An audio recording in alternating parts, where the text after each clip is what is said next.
Bum, ba, bum, bum, bum, bum, bum, bum. What's up, everybody?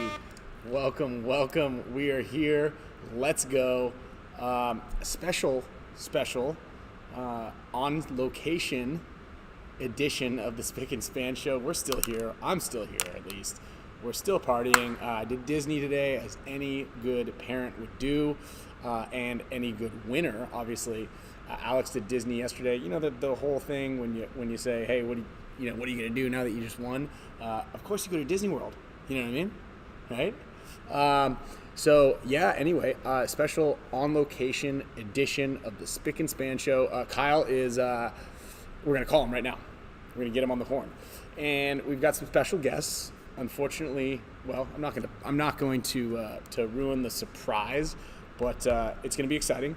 We've got a special message from Dalton, a very special unreleased, I don't want to call it a soundbite, but a video of Oliver and his uplifting speech. And I just want to say, yes, Oliver is the man. And we had such a crazy outpouring, an amazing outpouring of support and everybody, so I appreciate all you guys for wishing us well and saying hey and all the congratulations that you guys have been sending us over the past day and a half. So huge win for us and extremely exciting. So I'm gonna get Kyle on the horn right now. This is gonna be a slightly condensed episode because we do have a guest that has a hard stop time. And we do have a message from Dalton, MVP, killed it. That's right, Jeff. Hell yeah. And shout out to everybody who was in attendance, everybody who watched. Dude, your guys' support is unparalleled and amazing, incredible, fantastic, all around. We appreciate everybody. And yes, Darren, we didn't say it in the speech this time, but you know what? The Field One Force, there he is. Look at that, live from... What up? Live from the studio, baby. Hold on, let me switch the camera around so you're not. There we go. I got this nice little backdrop here of. Can you guys see Kyle? Can we see Kyle? Hold on, let me make sure. Nope, we cannot. You're still calling me on my phone. I'm calling your phone. Oh, there we go. Hold on. That's probably on my end. Let me see here. I'm timed out. We're on time. We're on timeout here. Yeah. Let's see here. Can you see me? I can see you. Oh wait, I saw you for a second. You're blurred. Hold on. You're still there. You are. Hey, champ. I'm good. Yep. You're good. You're good. I can see you. Let me move the camera down slightly. There we go. I think I remember having an issue with this before. Like if I go to pull up anything else, I go away for a second. Oh yeah, I think that's what's happening. Is every time that you go to another screen, maybe. Also, you want to know something that I realized also mainly because Jay Stu just commented, member for 25 months. We have been rolling for over 2 years now on YouTube. Can you believe that? Hey, DYNASD. Shout out to Nick Sloviak, one of our biggest supporters. Thank you very much, Nick. We appreciate you. Dude, Ironman started off strong, man. I was we're gonna actually talk a little bit about the brackets and how things. We've got Quinn. I'm excited. I'm gonna go ahead and spoil some of the surprise here. We got Quinn Nadu from Iconic Paintball who's gonna come in, and we're gonna talk a little bit about a couple of different things. First, double points. Second, the brackets, the teams, how 3 matches went out. Also, semi-pro, who's going to be rolling into the pro league. I believe it's Austin Notorious is going to be coming. I've done a clinic with them before, so congratulations to them making the pro league. But a lot of people are a little bummed on that. So anyway, we've got that. We've got a bunch of giveaways. I think Kyle's got some Tigerwear stuff that he's going to drop or announce or something. Maybe. Yep. So I can't seem to figure out this camera thing. Is it every time? So you were just on a second ago. Did move this thing over here? I go right here. let's see here. I think I know what I need to do. Okay. And you're not gonna like it, but I gotta restart my computer really quick. Restart your computer.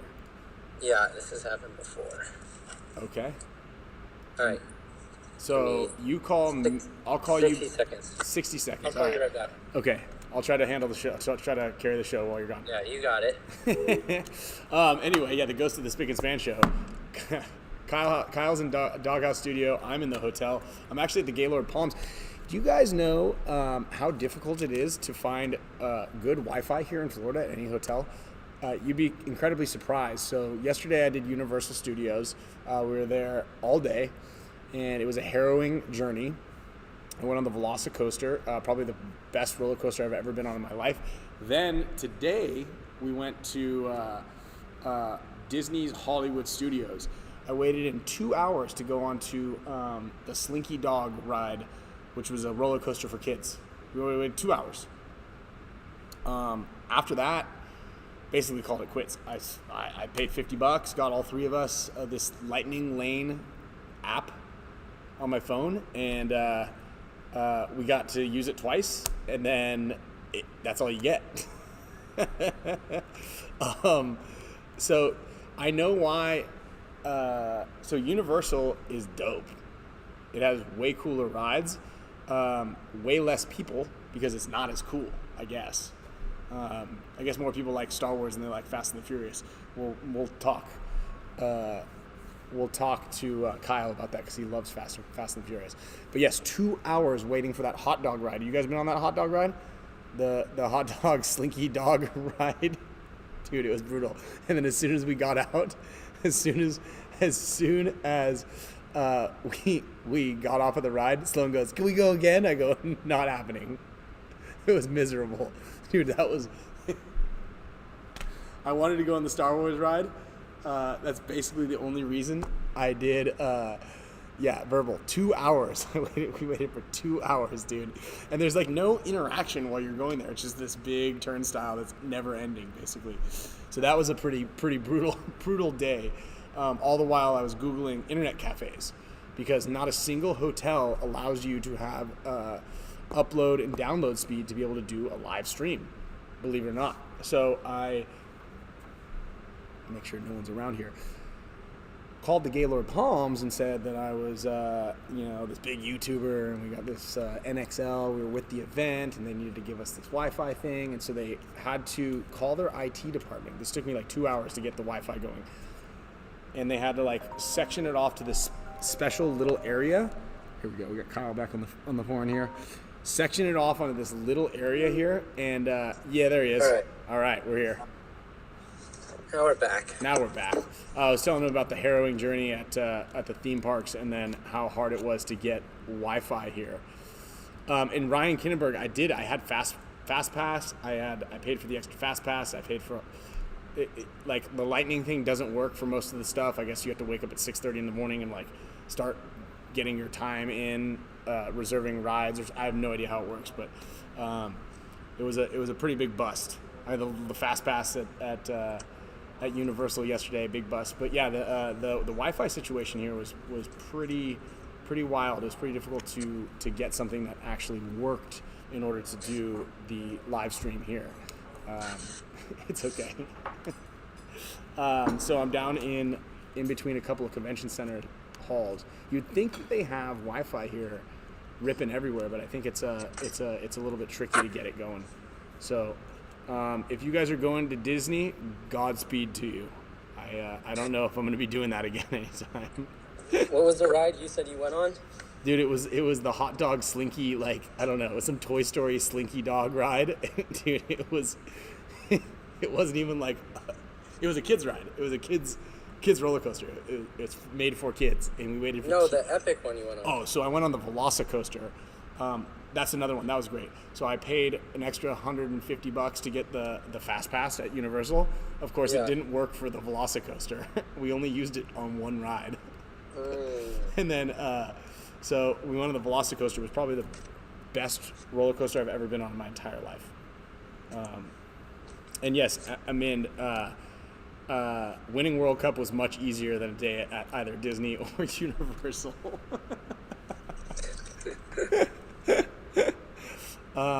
But yeah. Oh yeah, James. I heard that when I threw my pack over. I saw someone grabbed it, but I heard that someone got like a broken nose or a bloody lip or something like that. Maybe I should not. When people were throwing stuff over. Yeah. Yeah. So sorry about that. Probably should have thought about that before we threw that in there. And yeah, Money Mike, this is a dope backdrop though, huh? I like this. This is actually, I think this is a Hormesis shirt pattern. I saw this. Yeah. It is. On Lake Wall. So how was your trip back? How was the hangover? How was the party? Let's hear it. It was good. Just mingled around a little bit and went to a couple bars with some of the guys. The flight home was pretty easy. Good. I was actually glad because remember I told you I was like my flight's at 11, but it was actually at 11:45. But thankfully, because I probably would have missed that if it was at 11. So good thing I didn't know it was 11:40 because then I would have tried to push it even longer. Yeah, at 90 minutes before Kyle's flight, he was packing his bags going, hey, what time do you think I should head to the airport? I go, right now? And he goes, but my flight's not for like an hour and a half, which is the true frequent flyer in you. Because usually in San Diego, you can show up 45 minutes. You can leave our house an hour and 10 minutes before the flight leaves, and you're on time. It's not a problem. But Yeah. not at MCO, dude. Not at MCO. So we've got a couple of things for everybody. Dalton wasn't able to be here. I tried to get him on the show, but he's got to work. He went straight from the MVP status. Dalton played incredibly. But he did make a little video. So what I want to do is I'm going to show this video to everybody right now. It's a funny one. It's true Dalton fashion. So I'm going to play this video for all of you right now. It's a little excerpt of of a thank you maybe. I do have to say as a disclaimer, the Spick and Span Show does not endorse or condone videoing while driving. What up, Spick and Span? It's Dalton here, your World Cup champion, alongside those other two dumb faces you're looking at right now. No, what an amazing weekend it was for Team Dynasty. The team was playing great, had a lot of fun on that layout. It was very slow, methodical, had to play like a team, which Dynasty does so dang well, and they gave me the Golden Barrel MVP thingy. No, very stoked on that. Actually, it was a goal I set for myself to win one of those things. Yeah, and they're not giving those things away, and I play on such a great team. Sometimes Ryan likes to gobble them all up, or Archie. So yeah, those things are hard to come by, and I'm very stoked on winning one of those. Now I can retire in peace. So leave me alone. I'm not coming back next year. Just kidding, I'm coming back. Yeah, and they gave me a luck. So does anyone want one of those things? Because otherwise it's gonna go in the trash. Love you guys. Peace.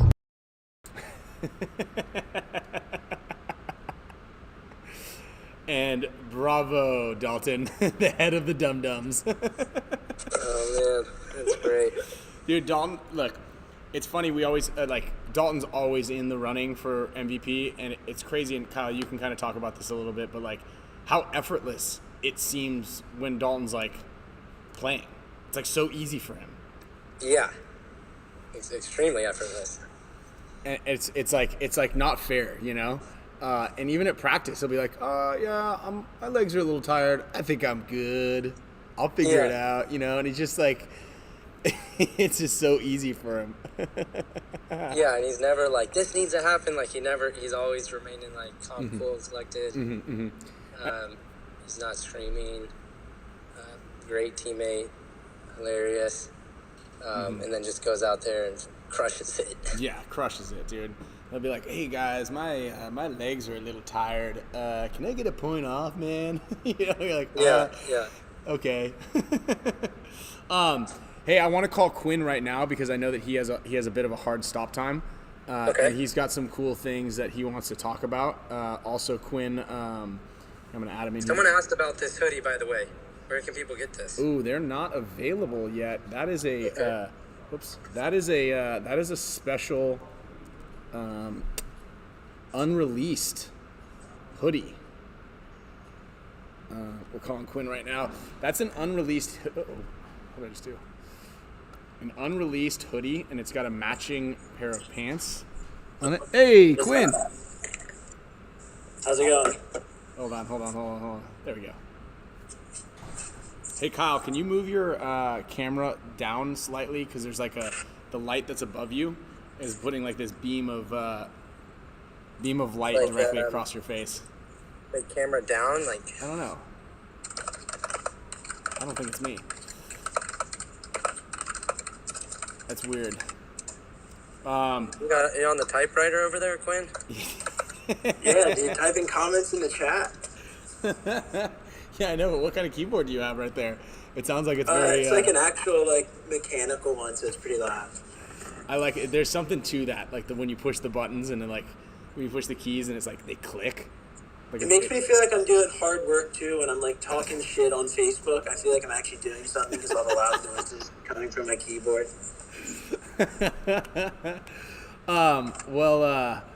Well, Quinn, I know we don't have you for long, and again, this is going to be a bit of a shorter episode, but wanted to say thanks for all of the help and all the stuff that you're doing. Good work with the tank tool. I know you had a lot to do with that. I think is epic. Works really well. I know that you gave some to us, and they should be arriving very soon at the Doghouse Studios, and we're going to be shipping some out to a couple of guys who won them last week. But yeah, man, what's up? How you doing? Good, man. It was a pretty wildly exciting World Cup. Unfortunately, I have some shit going on at home with some family medical issues, so I didn't make it down this year. But it was crazy, man. I don't think we've had a World Cup with this many storylines going across pro and divisional like this, in a while. I mean, literally every single divisional race was decided at World Cup, which, again, is good or bad, just because I kind of think the double points were maybe a little obnoxious if you're only going to count a few events towards the rankings. Mm-hmm. But, you guys made pro exciting for sure with Oliver coming back, and it seems like he didn't miss a step. So, doing good. It was a fun event to watch, and I'm sure you guys had a killer time winning it. Yeah, man. I mean, I think I haven't had that many. I don't think I've ever had any grown man really tell me how emotional they were ever. But I got hundreds of messages from people who've been following Dynasty, whether they've been following Dynasty for 2 decades, or less, like a decade even, and a lot of them were like, man, I've never. Like a lot of people were very, very emotional to see Oliver suit up, play, and obviously the guys on the team were as well, and it was pretty cool, very powerful, and he's certainly grown as a human being. Dude, Kyle, let's talk about some of the things that he said. I don't know. It's hard to put into words exactly how powerful I think it was, just emotionally, and just how he is able to get everybody rallied. He's the general. Yeah, just have everyone believe that kind of, one, making it that there's no other choice. Like we are going to win. Have everyone fully believing we are win, seeing the win, way before we even got to that point. It was like it's so hard. It's hard to put into words what he does as far as like morale and the mental aspect of the game. Just he makes it kind of easy. I don't know. It's really difficult to explain. Yeah, dude. I mean, Oliver is like a fucking old school 2,000 year ago war general type dude that people can get behind. Like, I think the reason he was so impactful for A, the guys in Dynasty, and then B, the community in general, is because he's kind of this him coming back is this kind of weird, rare moment in sports, because we're so typically used to, a player plays during his prime. He has his, modern contemporaries that are kind of, not accepting of him in the way, like, obviously when you guys were younger, the older school kind of generation you guys kicked the shit out of were, you know, kind of vehemently against what Dynasty was doing, kind of taking over paintball. And then, of course, Oliver goes away, and then coming back now, I mean, he's playing on the field and being watched by, like, people like me. I was a kid when Oliver was in his prime, and, like, that was the guy I looked up to as a hero when, he played just like everyone else my age did. And now we're all, in our 20s, 30s, whatever. And it's kind of almost like this big emotional moment for a lot of people, I think, because Oliver coming back really, brings back those kind of fun memories of, like, why we all fell in love with the game, and watching him do, crazy fucking moves almost 20 years ago on ESPN. He's doing the same exact shit, and I think it's just super inspiring, for people to see that, because it shows you, hey, man, like, anyone can play this game and be dominant, whether you're in your prime, you've been fucking retired for 6 years in Asia, it doesn't matter. And I think that's what made it kind of this big emotional thing for people. It's rare in sports where you have, like, your hero basically return and still be that good. Like, it just solidifies in your mind, like, he is the fucking guy.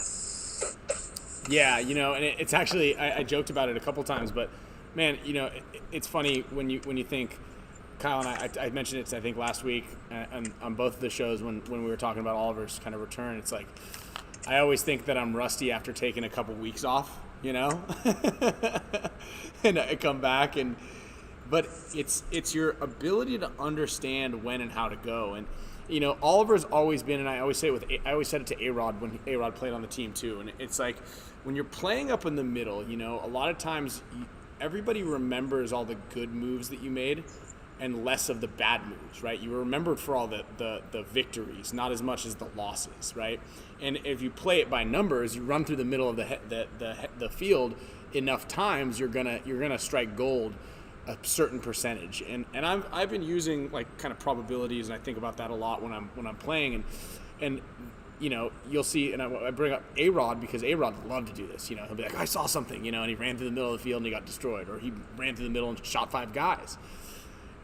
And Oliver was very similar to that. But this weekend, man, it was like, you roll the dice and he is winning 90% of those moves, right? Which is kind of astronomical. But what a lot of people don't realize, and we teach this in our clinics all the time, is like, dude, you gotta try it. You gotta do this and put yourself in those positions to make the mistakes enough times to understand how to win and how to do it. And Oliver was just so confident. He's like, look, this guy's looking that way. I'm going to run through the middle of the field. And everybody was looking the opposite direction. And so, it's just obviously his ability to understand which direction, like what to do in the scenarios, but just his ability, like, to be confident to take the chance is unparalleled to anything anybody else does, Yeah, dude. Yeah. And it doesn't help that, I said this too when Camille, I had my fiance and daughter out there, and she's like, wow, I can't believe you guys won. It was so easy. You played so well. And I was like, I don't think I played very well at all. But the funny thing is, I don't have to do much, right? You shoot Archie, you got to deal with Marcelo, Oliver, me, Yosh, Dalton. You shoot Dalton, you got to deal with, me, Archie, Marcelo. You shoot me, you still got to deal with Archie, Marcelo, Oliver. So it's like, it's just such a stress relief out there. And with all that said, like, big thanks to Kyle and Damian and Blake and Mikey and all the guys that had to sat a lot of points, because, dude, Kyle, you played awesome in practice. Like, you were dialed in, you know what I mean? Like, you were playing that spot, that California, that Snakeside, just as well as Archie was and Arturo was. And Arturo had a hell of an event. It was just, we had such a deep roster. And for those of you who don't know, Kyle had a back injury that you could barely walk when you landed on Wednesday, and you did everything you could to get yourself back healthy, going, massages and chiropractics and everything you could for the whole entire week. And then on Thursday, you're like, or Friday it was, you're like, hey, I feel better. It was just, it's tough, man. That was wild, because that happened to me. It first happened, I think, a week before our first practices of the layout. And I went up and coached WCPBL, and it still kind of hurt. But then by practice weekend, it was fine. The first weekend, it was a little bothersome, like on those Friday practices. Felt fine. Kept going to, like, sports therapists and sports chiropractic, getting massages. was fine. And then I remember texting Ryan on our way to the event. I was like, dude, I was just like stood up out of the lounge to pick my backpack up to get on my second flight, and I just felt it like spasm the whole way around. And I was like, I hope this isn't bad, because it's like almost like I was like debilitating, like couldn't walk. And then that next morning we had practice. It was like I could barely get out of bed, which sucked. And then so Skinny asked, before that first day, he's like, "Are you good?" And I was like, I mean, I could play, but it's still kind of painful. And in hindsight, like when I got back home again too, like my back still needs some work. And I felt it again when I got back after that long flight again. So I was thinking maybe it's probably good that I didn't like push it and redline it.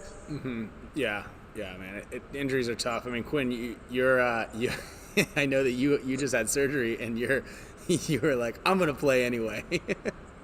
Yeah, it's kind of tough because, like, especially when you go a long time without being injured, like, kind of once it happens, it sucks because you're like, oh, man, things were just coming together, and now, like, I'm, debilitated. Because, like, my injury was, like, pretty brutal. What they had to actually, like, they did, put screws in, remove muscles, so much shit. And I'm, like, sitting there in the prime of the season. I'm like, great, I can't do anything. I can't pick up, like, a fucking coffee mug right now. But, I did go through tons and tons and tons of rehab, and I maybe came back a little early, but like it was definitely worth it because it's fun to go to like ICC and cheat a bunch. So I couldn't miss that one, but like, yeah, man, I feel for you, Kyle, because it's tough when you have an injury and it's like you just want to go, but it's like it just doesn't want to cooperate because there's a point, like obviously, like I can remember when I was younger, like probably you the same, like you get injured when you're 18, you don't even give a shit, you just keep on going, it doesn't even bother you. But now it's like you tweak your finger and you take like 4 weeks off for it. Sure. Yeah, big time. I mean, I had to deal with an injury in 2020 that was very similar to what Kyle has going on right now, and that was debilitating. I'm still working on it as much as I possibly can. So, yeah. I was so scared when you got that back injury last year because I was like, is this going to be the end of Ryan? Luckily, no. Knock on wood.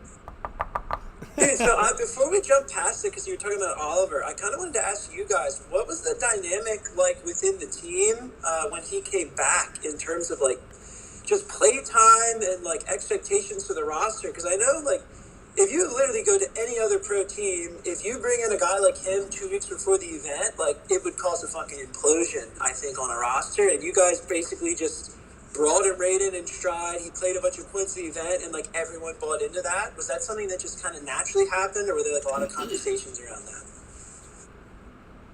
Kyle, what do you think? I don't know. And I was talking to our buddy Carter that plays golf. He doesn't play any paintball today too, and he was kind of like, how was it like? Because he's been watching all the videos. I was like, just go to the Dynasty Instagram page and look at all the tag photos, or like Oliver's page and look at everything he was tagged in and watch. But I think, he was a little, it seemed like maybe a little rusty that first weekend, first day or two. And I think that we kind of like won a lot more of the points convincingly with the Ironman and NYX. So it's like, the true test will be, the following weekend with X Factor. But I think everyone was kind of on the same page. It's like, it's not just Oliver's play that is desirable to be on the team. Like, it's how he brings everyone together. And like, I got to spend a lot of time with him too, even just those weekends. And we'd go get coffee and spend some of those days off, like just drive around or going to the beach or talking in the park. And those were really enriching for me. So, I think that he brought that to everyone on the team individually. Even like Damien, who doesn't know Oliver really at all, and probably never, I don't know how much he ever got to see him play in real time, because that was like 7-8 years ago, but they ended up rooming together. And I was talking to Damien, he's like, dude, Oliver's such an amazing person, just what he was able to teach me and talk to me outside of paintball as well. Yeah, I mean, that's obviously, we talked a lot about his leadership, and Verbal put something really, really good in the chat here. Is like, Oliver came in, and Oliver was super humble about everything. He's like, look, I think he was also nervous, right? In the weekend one, he's like, hey, I just want to play a little bit, just to see. I just really want to see what it's going to be like. Like, I just want to play a couple points. And the first weekend, like, he came out, and we're like, dude, he's still pretty good, And he's like, well, I wasn't planning on coming out to X Factor practice with you guys, and like, unless you really want me to. And we're like, dude, yeah, come on out. And Dynasty's got an incredibly competitive roster as it is, right? We were carrying 11 guys, and Damien doesn't see a whole lot of playing time, but Damien's a good player. Quinn, you can attest to that. Probably be a starter on half of the pro teams right now. Easily, he's good. Easily, And then obviously after the Latin Saints implosion, we picked up Kyle, who's also he's the top 3 snake guys in the league, And with Archie somehow being the number 1 snake guy, which is completely, wasn't really planned either. Like, our roster is so competitive. That's why Mikey, who last year was arguably one of the better guys on the snake as well, and Mikey's playing the middle, he's playing the Dorito side. Like, we had to move him because of how well Archie was playing, So, like, dude, it's like this roster is so competitive and so good. And that's why I mentioned it earlier is like, what are you going to do when you shoot Ryan out? Or what are you going to do when you shoot Archie? Like, you still got to deal with Marcelo. You still got to deal with Yosh or Blake or Mikey or Kyle. Like, there's so many good guys on the team. And so, yeah, when Oliver came back, we're like, all right, we'll see. Like, it'll be great to have, we'll just be on the team. Let's just see. And then Verbal had mentioned, and it's totally true, it was like Friday and Saturday, and then by Sunday at the X Factor practice, he was playing completely different than he was, 5 days ago, 5 days before. So like, Oliver is a phenomenal player, and there was some rust in there, but when you're running through the middle of the field bunkering guys, it's pretty easy. Yeah. I don't know if he ever snapshot anybody out. I have a funny story in that. I think I told some of you guys, but on Thursday's practice at the field, I was sitting out, I was just kind of watching, helping out, and I remember there was a point like Oliver got into like that 50 brick next to the wall on the Dorito side, and it was like kill 2. They had 3 guys left, and he was just going crazy, trying to jump over top of the thing, and then he ended up getting shot, and I came into the pit, and I was like, this is really weird, but I was like, hey, Oliver, can I give you a tip? Am I allowed to do that? Like, because it felt really weird. I mean, like, giving knowledge or, like, how to play, maybe that a little bit different to the GOAT, I'm like, this is usually not how this works. And I was like, hey, maybe, like, you had a lot of guns shooting at you. Maybe just chill. And he's like, you're totally right. I was like, all right, cool. I'm glad that went over fine. He wasn't just like, you know who I am? No. Yeah, do you know who I am, kid? Well, I mean, dude, you're a teacher now. You're a master of the game, though, Kyle. I know that it's like it's hard to like think about that and reflect on that, but like you know what you're talking about, right? Sure. And sometimes I'll say stuff to people, and some people say to me, like, "Hey, you messed up." How funny is it that in the finals, our second play? Do you remember your play? We did a play that we had not done the entire event, and it was specifically set up with me and Oliver to do. It was the game that Chad and Oliver ran into each other at the center 50. We had this killer play that Kyle came up with about like coming 2 guys to the center, and I was going to wrap, and Oliver's going to run through if we make a specific call. And we set it up, and I was going up like, come on, Oliver, let's go. I'm like, dude, why didn't you go? And then I get shot by Chad, and Oliver runs around the corner, and Alex is like, dude, why didn't you go around the corner? He's like, yeah, I actually forgot that was the play. I mean, this is in the finals. Oh yeah, with the snake side wedge in the wall. Yeah, the double back center. It was wide open, dude. It was like you drew that play up, and that was as good as it. That was as good as it was on the plate. Like that was me serving him, you serving him via me getting my head blown off. Like that was like, here you go, dude. Here's a perfect run through for you. Yeah, and I even said that too. I remember when we were drawing it up in the meeting. I'm like, Ryan, Oliver, you gotta look at Ryan kind of, and when you see him come over top, that's when you take the shot on the back center. And then I think he would I don't know if he was looking at you. He was looking the other way. He was. I was like, let's go, God, Oliver, it's wide open. Come on, man, let's go. But yeah, it was funny.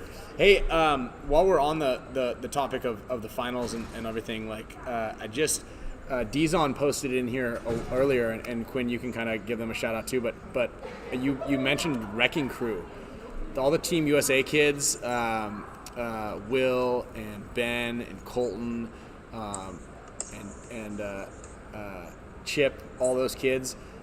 What was their record, Quinn, in D3? They were 25-2 in matches, and they won 103 of 133 points.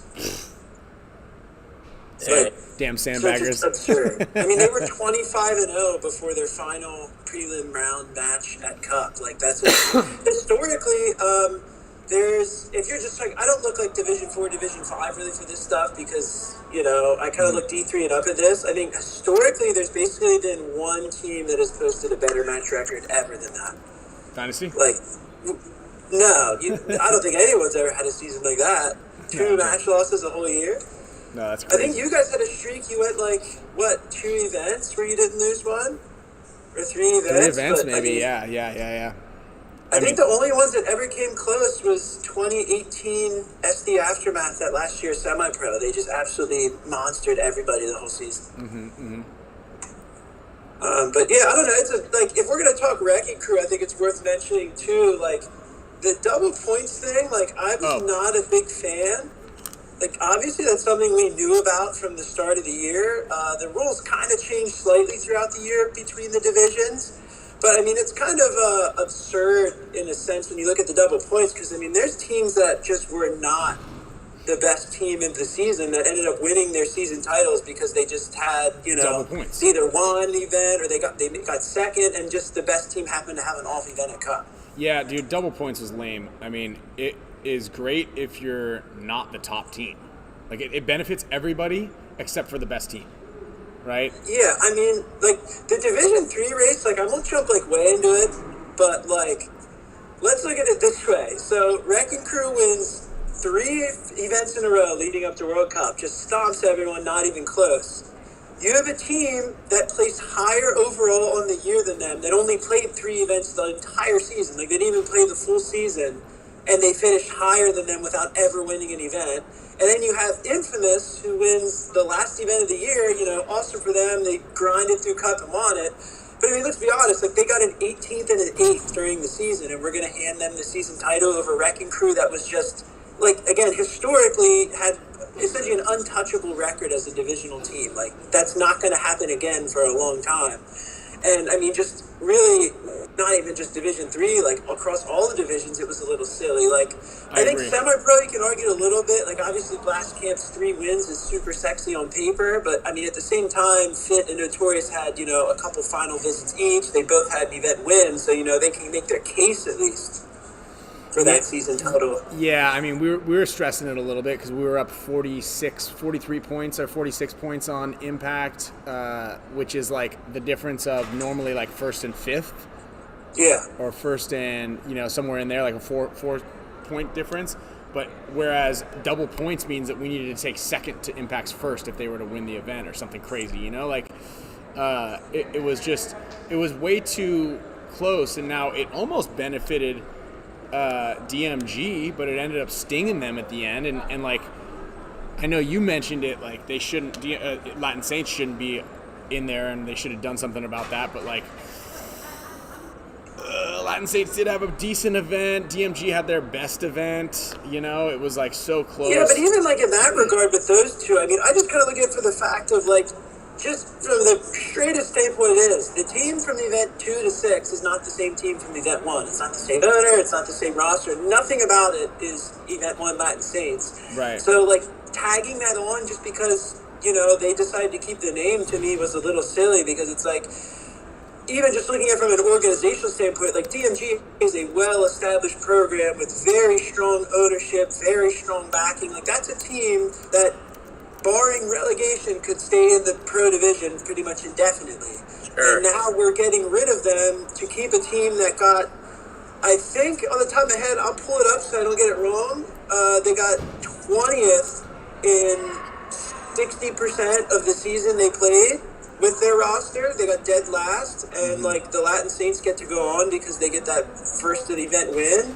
Yeah. Like, it's a little absurd to me because it's like now in my mind, we're hurting the strength of the pro division organizationally just for like basically a loophole, more or less, to me. Fair. Yeah, fair. But I mean, look, I talked to Tom about it. I'm like a while back, you know, and he goes, look,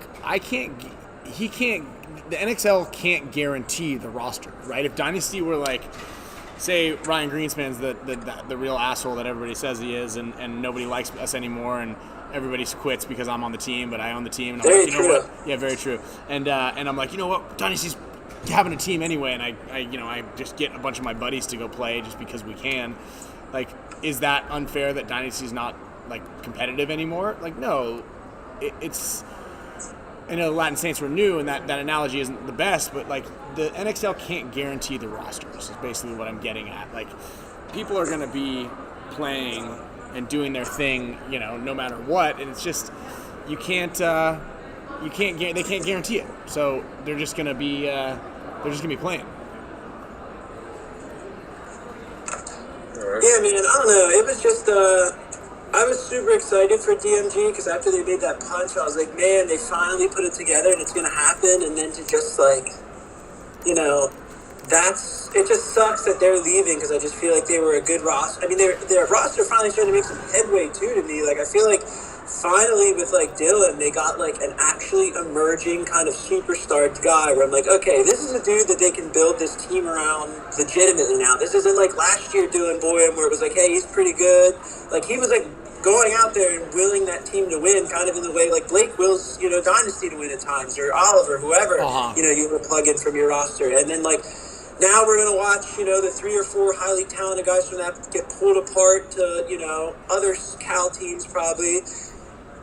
There's no world the Saints are getting relegated next year. Like, no one's going to go play there. That's just, I don't care what money they throw out. I don't think anyone's going to take the risk of playing on that organization. And we're just delaying the inevitable and not giving away a strong ownership, you know, group for what? To just relegate them and bring the next dog up. Hey, what? Let me ask you this: what place did the Saints come in at this event? 17th, I think, is the official finish. Right. It's a little like chaotic because the EU teams don't count. I think it's either 16th or 17th was their final overall place. Wait, that means over the last 4 events, EU? they went 20th, 13th, 20th, 16th. What do you mean the EU teams don't count? Like in the overall standing finals for Cup, they're not including like the EU teams in that rank. So you basically have to like eliminate them from the 24 teams that were in the field to like decide their final place. Wait, so if the Tauntauns took third, does that mean that they're knocked out and then Heat gets their series points, or no? See, that's where the confusion comes in because I couldn't get clarity in any way, and that's why initially after Saturday, I was like kind of pushing the idea like, hey, DMG did it, it's done. And then I got word from the NXL people like, hey, wait, we're not counting Europeans in the final placing count. So that changes stuff because now the Saints are here and, you know, DMG's here, and it kind of moved everything around. So that kind of played into the chaos as well, because originally if the EU teams counted in the order, they would have got enough points to stay in, but then they weren't, so it kind of threw everything now on I its know head. that their series points don't allow you they won't knock anybody out, but I thought that was an interesting dynamic of how the European teams came in, because you could technically, that's why we mentioned it on the show on last Wednesday, is like the Saints didn't finish dead last, because I want to say that Infamous might have finished dead last. Yeah, Infamous did. Yeah, but like, and then the double points. Obviously, I guess the double points worked for both teams. But yeah, I mean that's something to consider. Is like if you're playing Carnage versus the Lucky 15s, or if you're playing like you get this weird draw of teams. You know, you're playing a last place team that could have bumped you out because they're a little better or something. You know? Yeah.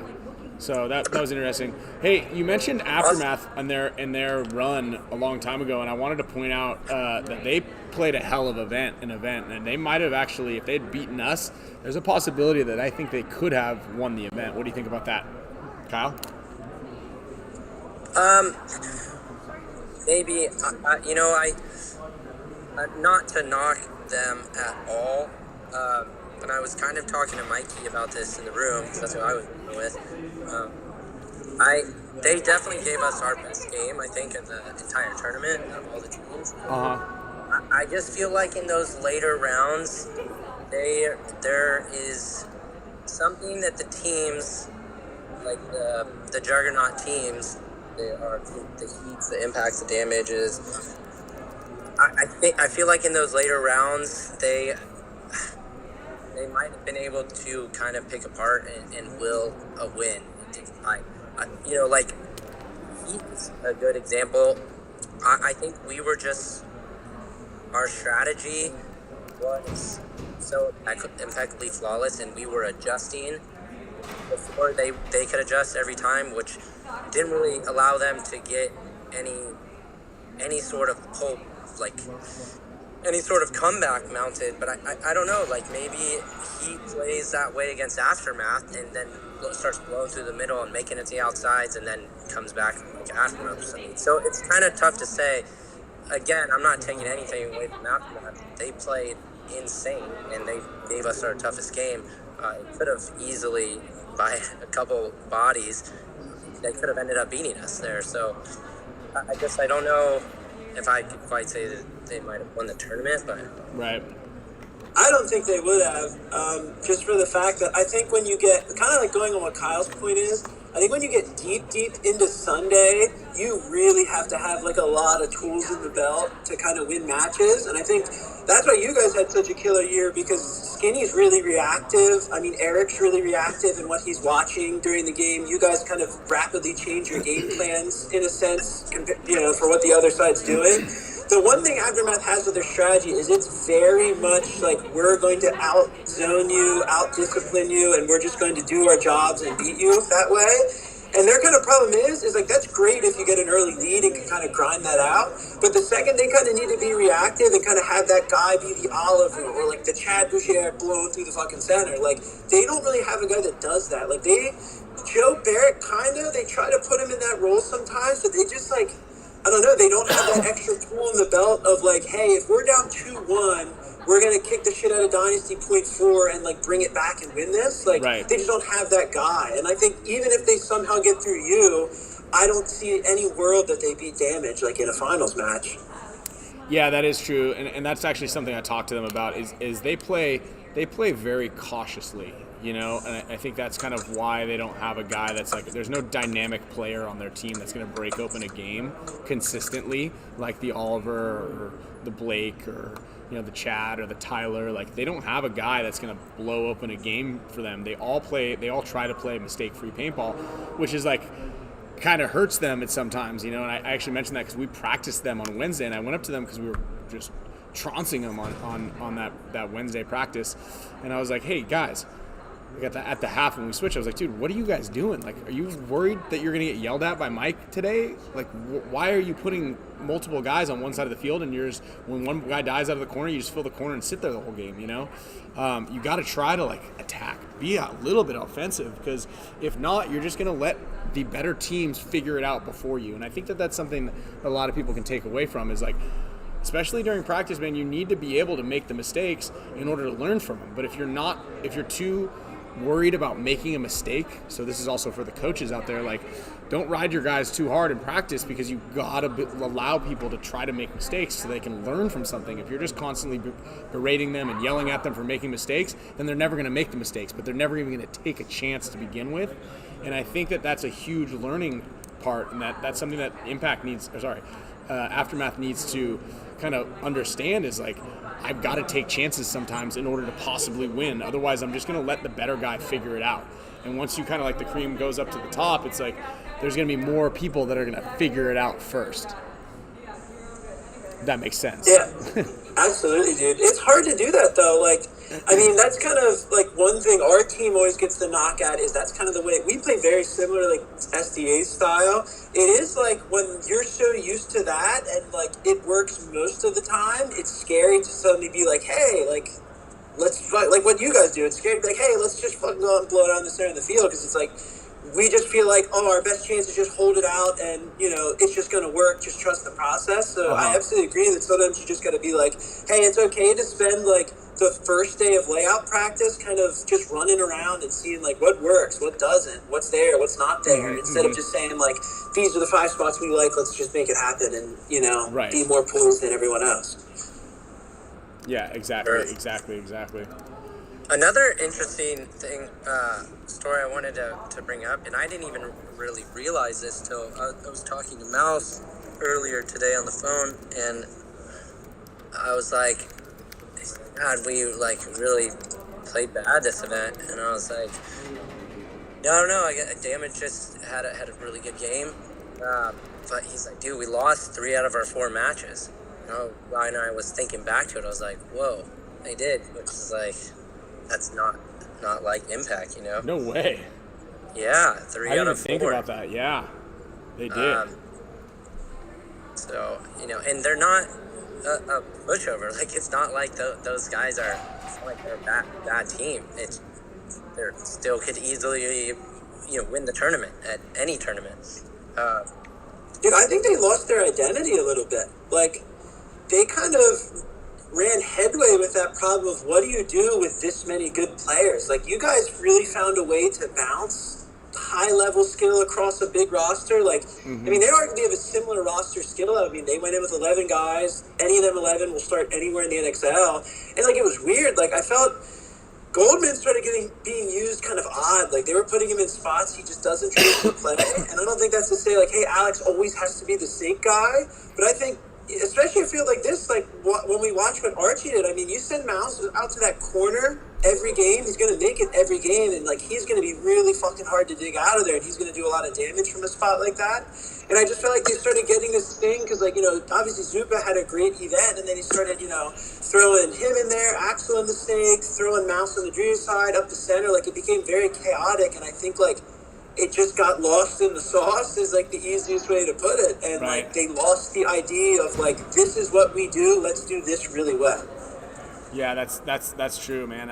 And I mean, Kyle, you can kind of attest to this a little bit because that's kind of, you know, you came on mid-season or the beginning of the season, and it's like we had to do that with Mikey, and it's one of those things when like a guy's playing well, like Archie's playing incredibly well, and you're like, dude, we got to, like, he's got to keep playing, right? We got to ride that hand a little bit. And at that point, you kind of got to be like, all right, well, and you were doing a good job. You were filling in the middle quite a bit, and you were playing that alpha a lot too. And that's kind of where I feel like you were going to fit in as well.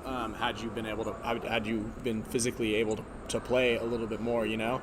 But that's an important thing, you know? And we mentioned that a lot in our clinics we're teaching is like, hey, if you got to play places you're uncomfortable with playing. Right? I don't like playing in the middle. Like, I hate the middle. I don't want to play up there at all.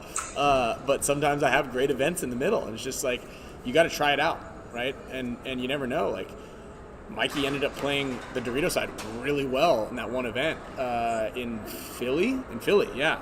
And you know, he got the starting nod, and it was like sometimes you might be better off playing a different spot, and I think that's kind of what they're doing with Mouse is like. You got Axel, and Axel plays the snake, and then, you know, you got Mouse, and he plays the snake, and then Zupa he won the MVP playing the snake, you know? It's like, what do we do? Dude, but you gotta play your dogs, man. Like, you got the 99 overall on your team, you just put him in his best spot, you know what I mean? That's true. That is true. You know, you give the guy the position to perform where he's at, for sure. Absolutely. Yeah. I couldn't agree more.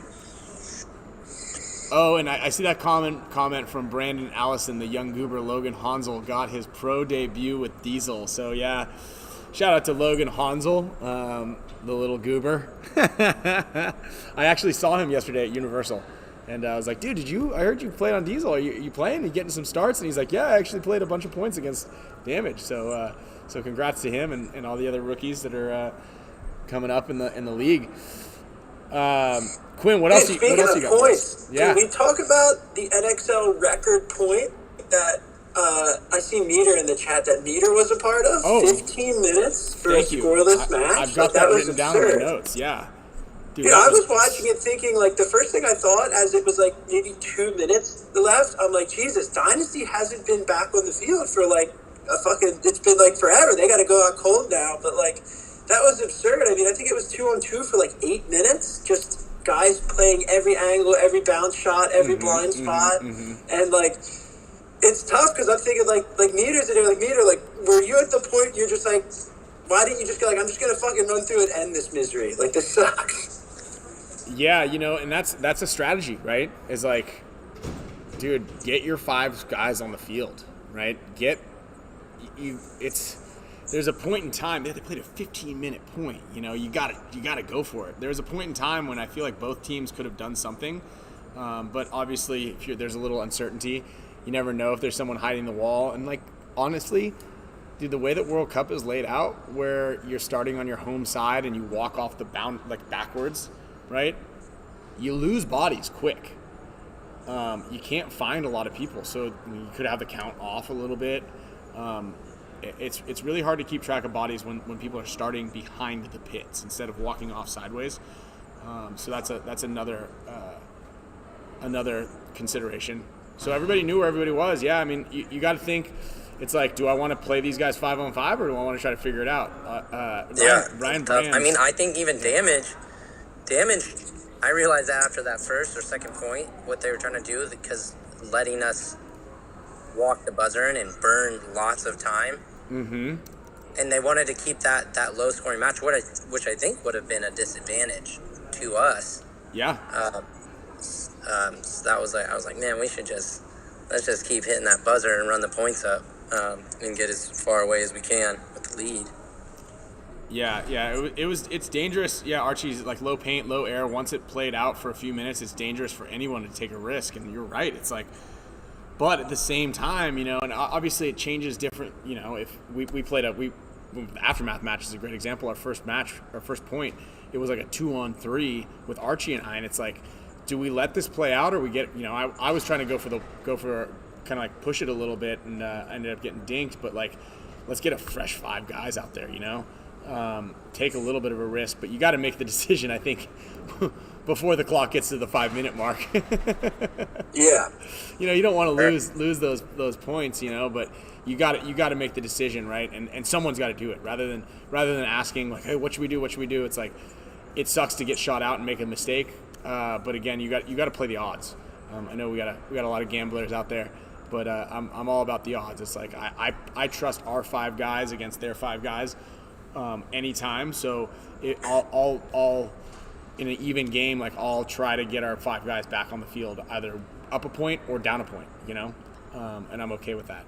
So. And I remember a funny story too about that match. I was sitting in the pit, and Dalton and I always say stupid jokes to each other, but I remember after that X Factor, I was like, game over. And I was like, I went to Dalton, and he was just full of tears, and I was like, damn, that was a good match, huh? And then he started cracking up, but then he goes back, and Skinny's like about to call the play, and Dalton asked him, like full straight face, he's like, do they have to play overtime, or they don't need to play overtime? And it's like obviously they have to play overtime, and Skinny looks at him like, are you fucking kidding me?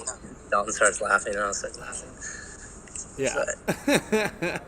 I know, we're like, hey, it's going to be X-Ball. We're like, no, there's overtime. Like, we got to wait for another. And that overtime match went forever, too. Man, but that was a pretty wild. That was the first time, I think, right? Is that what we said, Quinn, in history? Yeah, that was the longest point ever, like, period, in all of paintball history.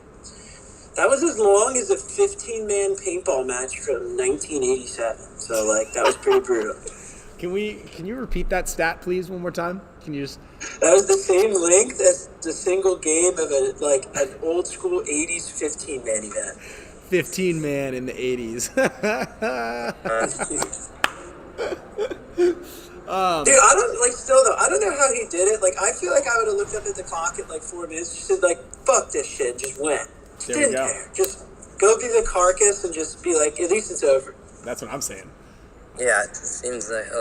That's what I'm saying. I mean, because I don't know, because then it's like the overtime point they played. Like, I feel like if you let the clock, like, I would have rather had 8 minutes, like you said, Ryan, to have my 5 guys try to win a match in 8 minutes Versus now you're going to overtime, it's like a coin flip. Like if they throw one minor, it's over, and it was all for nothing. So like, why not just blow the horn immediately and just grind out another 8 minutes in the regulation? Yeah, I mean, obviously it came down to someone figuring, like, not really thinking about that until there was 5 minutes left on the clock, and you're like, oh crap.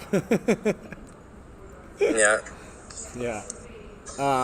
And Nima, Kevin got mad in the pits against Heat because, there was a little disorganization, but dude, the World Cup, the pits were like crammed. It was so packed in there, and everybody was screaming like, yeah, we're beating Heat, D-Y-N-E-S-T-Y, and Kevin's trying to call the line, call the play, and no one can hear, and we're like, people are bumping into each other, and it was just, he got mad because everybody's like screaming like, yeah, we're doing it, and we're like trying to get back on the field.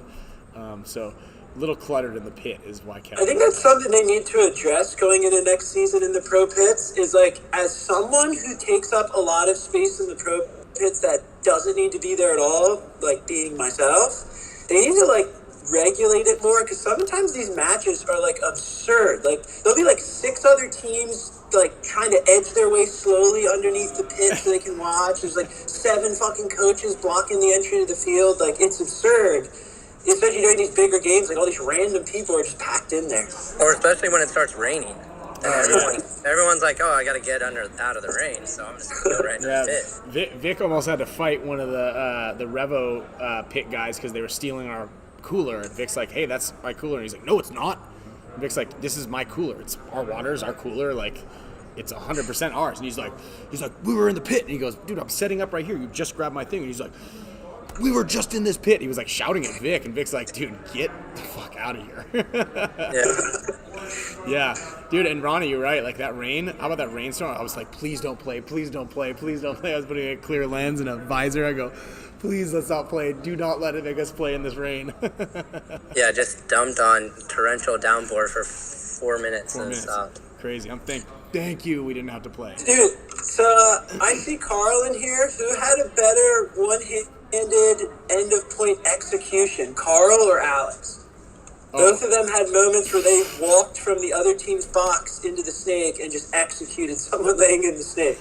I think it's Carl walked up. Carl went through, shot like 2 or 3 guys on the Saints, and then literally slow walked with one hand and just executed the guy in the snake in the back of the head with one hand, and then hung the buzzer. I mean, Alex's in the final point was pretty epic. Yeah, that was amazing. He's like, dude, I was hoping he got up and ran, but Alex was gonna run up right behind him and go, "It's over," and then shoot him.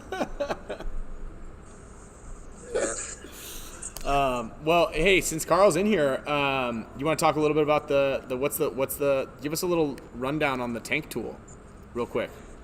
Where can they get it? Where can they get it? How about that? Where can they get it? Come on. You can only buy them out of the back of Carl's car at LVL on Tuesdays. He's competing. He's competing with the Spick Span Show. So anyway, like we came out with this. This is an idea Carl came up with like a long time ago, and I kind of started getting involved just for the fact that we've been friends for a while, and I was kind of trying to help him move along the manufacturing part of it a little bit because I have a lot of kind of professional experience in that. But really, obviously the whole H2K brand and like the design of Tank Tool was really Carl's kind of brainchild. And I knew it was going to be a popular thing when he first told me about it, like probably a year ago at this point, 18 months ago. The first thought I had of like, man, it's so stupid. Why didn't I think of that? Because it's such like a basic concept when you actually think about what it is and what it does. But it's like, it just works. I mean, like, you have your little tool. What's the number one thing when you're done at an event? It's a bitch to get your bottle drained. Unless you do it through your gun, then you're worried about blowing out seals in your gun. You're freezing it up, and you're risking causing a leak in your gun just to drain it. And then B, it's how the hell do I get the regulator off when you don't have any, tool, any way to grip it? You might be in an airport parking garage and you forgot to take it off. So it's like truly a simple process. Like when you're ready to deal your tank, I mean, it's as simple as screw it on, air will shoot out the top, take it off, and then all you gotta do is there's just like a little hole built right in, and then you literally can just twist your regulator off, and then you're good to go. And it was as simple as that, rather than trying to, fight it or do the classic smashing it against a hard surface. That's what I do. Destroying your $200 powerhouse reg in the process. And then kind of from there, like, we rolled with the idea, and I kind of helped Carl through the manufacturing side of it. And then, we worked with a patent lawyer on it, got, good coverage on everything, and, just kind of jumped into it and started rolling it out. And it's been well received so far, and we've been excited about it. Yeah, I mean, I'm that guy. I smash it on the sidewalk outside on the curb. Dude, I knew it was going to be a good idea, truly, after an undisclosed newbies player, I won't name names, fucked up his room in the house we rented, smashing his tank on a thing, and it's a guy that's not with the team anymore. But that's why I knew it was going to work, so dude, this is 90% of people just do this, and I'm thinking, I felt like this was, smashing the tank was a good concept when Crossfire regs were $30, but now when you're spending buying a really sick project, regulator or something, you don't want to just destroy it. So you don't want to smash it. Heard that. Yeah, man, we got a whole bunch of stuff planned. Obviously, Ryan, we sent you guys a big box of stuff to give away with tank tools. We have some other cool stuff coming out. I have a couple things I can give away tonight that aren't out yet. Just kind of little side project things. Yeah. But yeah, it should be a fun process. Well, I've been because we do have a little bit of a shorter. We're gonna wrap things up a little early here. We're gonna have a big show next week too. I've been spinning the wheel, and first of all, thanks for everybody who just joined. Second of all, Ronnie Dizon, congratulations. You just won. I just added Ronnie Dizon's name to the list of members, and no joke, he just spun the wheel in the background, and he just won. So congratulations, Ronnie Dizon. I think you won a Spick and Span shirt. I'm going to bring it to you this weekend. Yeah. Ronnie just throws his tank away every week after he's done playing. That's that heat budget. One thing I wanted to mention too, not to go off on a tangent, but I don't know if a lot of people saw yet, but obviously Nikki Cuba got horrifically injured in a car wreck recently. No. And I was thinking hey, what can I do to help? So I thought I would raffle something off, and I just want to at least shamelessly promote it a little bit. Oh, please, I don't like to pull shit from my collection often, but I'm going to raffle off this 05 Excessive Ego so I can help donate money to help with Nikki's medical bills and such. And I just want to seamlessly plug that. Okay, where do we go? We'll do a little donation too for the Spick and Span show.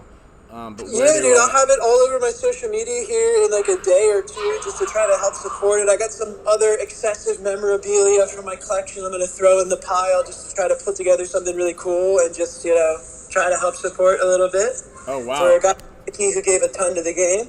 Oh man, well hopefully Nikki's all right, and we're sending our best wishes over there. Nikki's the man, even though we didn't always get along the best. I love Nikki. Dude, you West Coast guys don't like us East Coast guys. Dude, you know why? Is because you guys had the ugliest drop forwards. You guys always had the ugliest drop forwards and the worst style in paintball. Dude, you're East Coast paintball.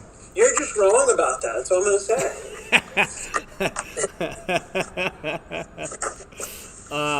Well, that's really cool, Quinn. So I appreciate that. Thank you very much for doing that. It's just obviously as soon as that happens, tag me in it, and we'll make sure that we post and pump it on the Spick and Span show here to everybody. Sure, dude. We should give away some stuff tonight too. Let's do it. Do we know who designed this colorway for the All-Star jerseys?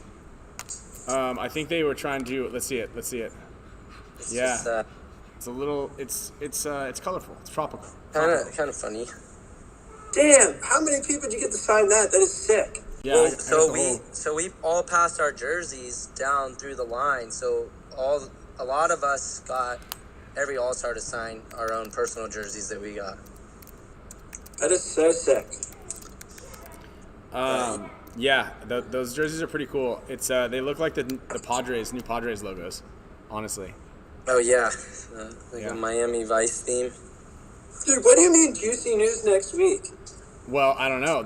I feel like It's is that a preemptive thing, or do you have something? No, I don't have anything, but it's 1 week removed, or one day removed, 2 days removed from World Cup. So I figured like next week is when we're gonna get the juicy. Yeah, news. we'll probably start getting some news. Yeah. It's moist. It's moist winter right now. You know what I mean? It's a juicy news winter. It's moisture season, dude. Yeah, I'm gonna. There's definitely some things moving and pieces moving already. I'm trying to be a little less intrusive this year with my news and work with the people a little more instead of just leaking things all the time. But at the same time, you know, I gotta do something on Spick and Span. Gotta leak the stuff. Yeah, no, we gotta hit it. You know, this is the whether it's alleged or real or whatever. Just hit us with all the goods. You know what I mean? I should call in next week for the big show, and we should just leak a bunch of allegedlys and leave it at that. Just see what happens. Let's do. I like it. We'll put in our picks for what we think. And actually, Revo's a good call. I know they got some loot behind them now with T4. They're about to blow. They're about to set the league on fire. That man knows how to build fucking rosters. Okay, there we go. He tried to get Oliver for this event. Dude, he did it once before. He'll do next year. I bet you first see that Oliver's in a Revo jersey or something wild. You'll bet. All right. Well, what should we add to the giveaways here? I know, Kyle. What do you got? Okay, so I have, and I'm gonna give another one away next week. But I have, for our mega support members, I want you to spin the wheel. I have 2 unreleased, brand new Tigerwear headbands here. You guys will be the first people with these. The only other people that have them are Mouse and myself. I mean, this camo one I just picked up today. That's sick. So it's not craziest thing. He just spun the wheel, and I want them both. Dude, they're really sick though, Kyle. Like, you're coming out with some cool shit, man. Thank you. We finally started getting our production down pretty quick, so I've been able to like start pumping out a lot more. I mean, this is another one too that we just came out with. I wore this at World Cup. A couple people came by the booth and bought some of these, but this one also came out really good. So we're doing one for the mega members right now? Lot more coming. What'd you say? One mega member giveaway right now? Yeah, for one of these. The digital camo or the other camo print. Okay, here. all right. I'm spinning the wheel right now for the mega members in the background. Yeah. I can't go double screen because I'm on location, but Anthony just won it. Just Anthony. That's his name, just Anthony, nothing else. Like, why don't you give the wheel one more spin? Anthony is me. That's me. Remember, there was a guy named Nick that won like 3 big prizes and never came forward. And the second winner is the real Cujo. Real Cujo. All right. I know I have his info. So I actually spun the wheel a handful of times in the background. So we've got a bunch of winners. We've got mega member backpack giveaway for the Ghost Sports backpack is going to be Randy Navarro. I've got $200, $100 going to Kyle Auger, another $100 going to Mambas Marv. I've got a shirt going to Adam Lawrence and our man Ronnie Dizon. A pair of pants going to STK Iron.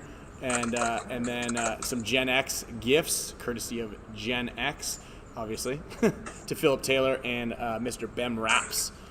So big shout out to all of you guys. The $100 gift cards are going to be courtesy of Matrix Gear Paintball. And then yeah, hell yeah. Hey Ryan, can you share that video? Yes, I can. I'm gonna share that here at the end. For everybody, absolutely, because we gotta run on our end here. So I'm gonna wrap it up. Quinn, do you want me to throw in anything to give away? Sure. First of all, I want to give away medical insurance to the people who got their hands crushed on the award stage when Alex was throwing shit. And second, these are just some kind of cool one-off barrels we were doing at H2K just to kind of do, whatever. I don't know if we'll actually make them. I was just doing some anodizing tests. How about we give away 5 of them? Holy crap. Whoa. And you want to do all 5 this week, or should we save some of them for next? Dude, I mean, whatever you want. You know, I'm always giving you more, more stuff to give away. Why not make it a fun post-cup show and do all 5? All right, we're doing 5. All right, we got 1. And then we'll do, how do we do 5 this week and 5 next week? Oh, wow, we got that many barrels? Look at that. Thanks, Quinn.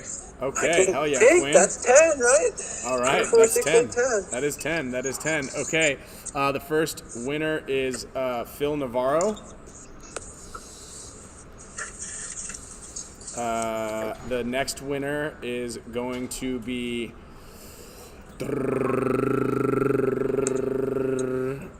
Mr. Chris O. Hey, Chris O. Chris O. Chris O's a purple man, right? He's a what man? I think he likes purple. Perps, yeah. Send him that out, I think he's Perps.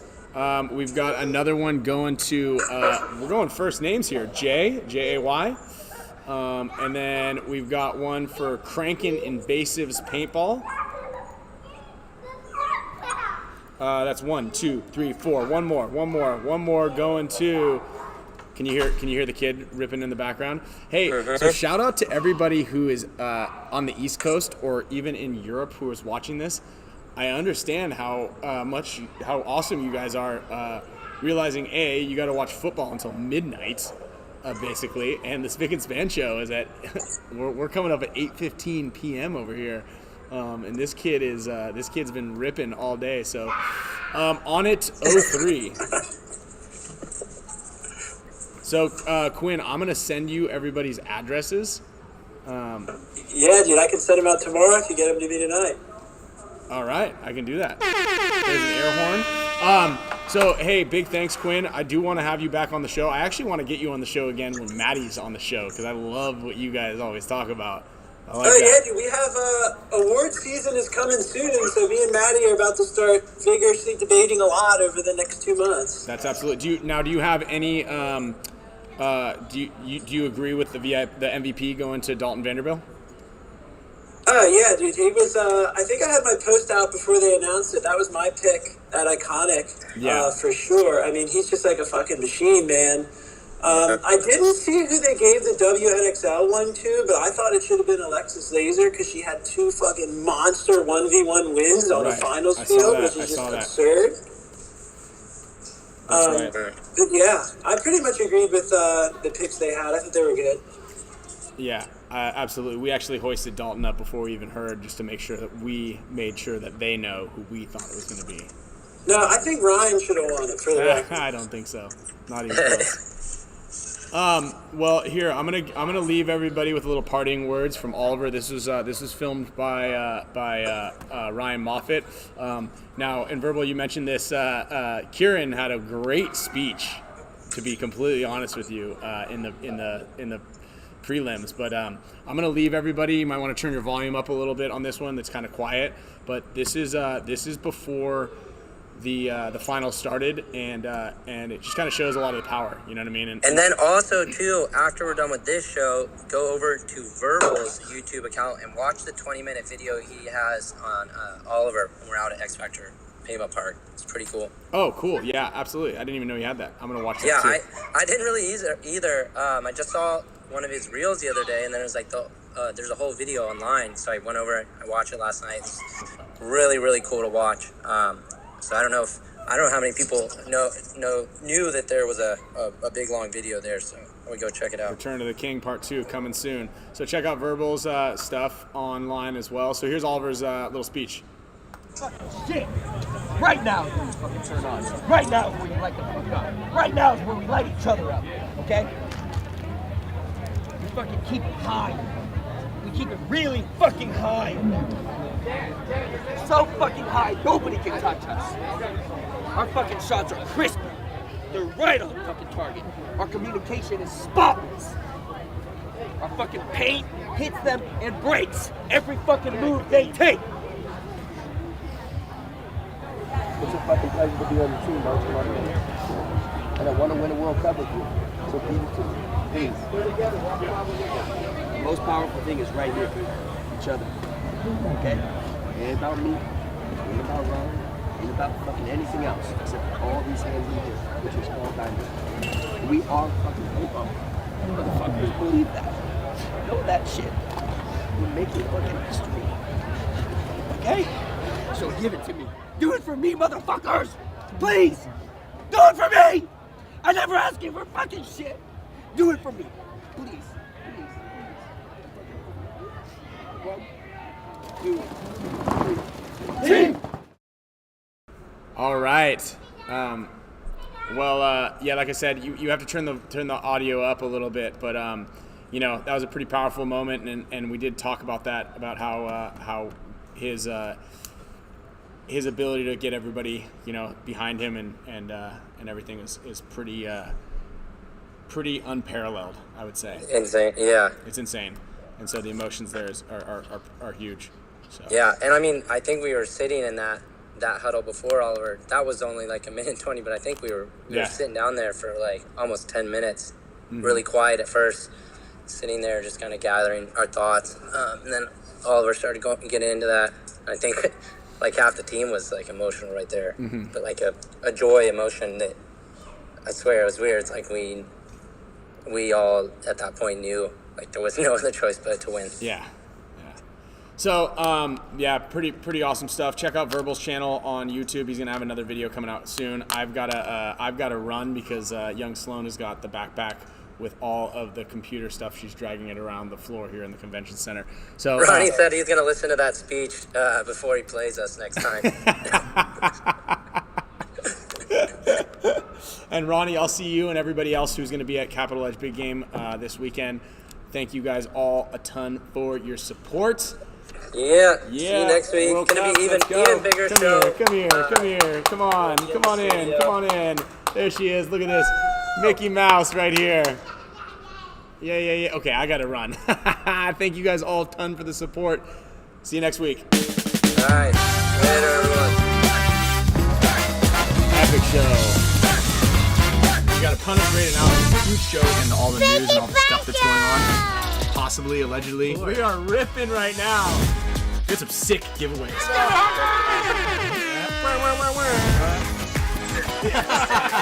Amazing, everybody.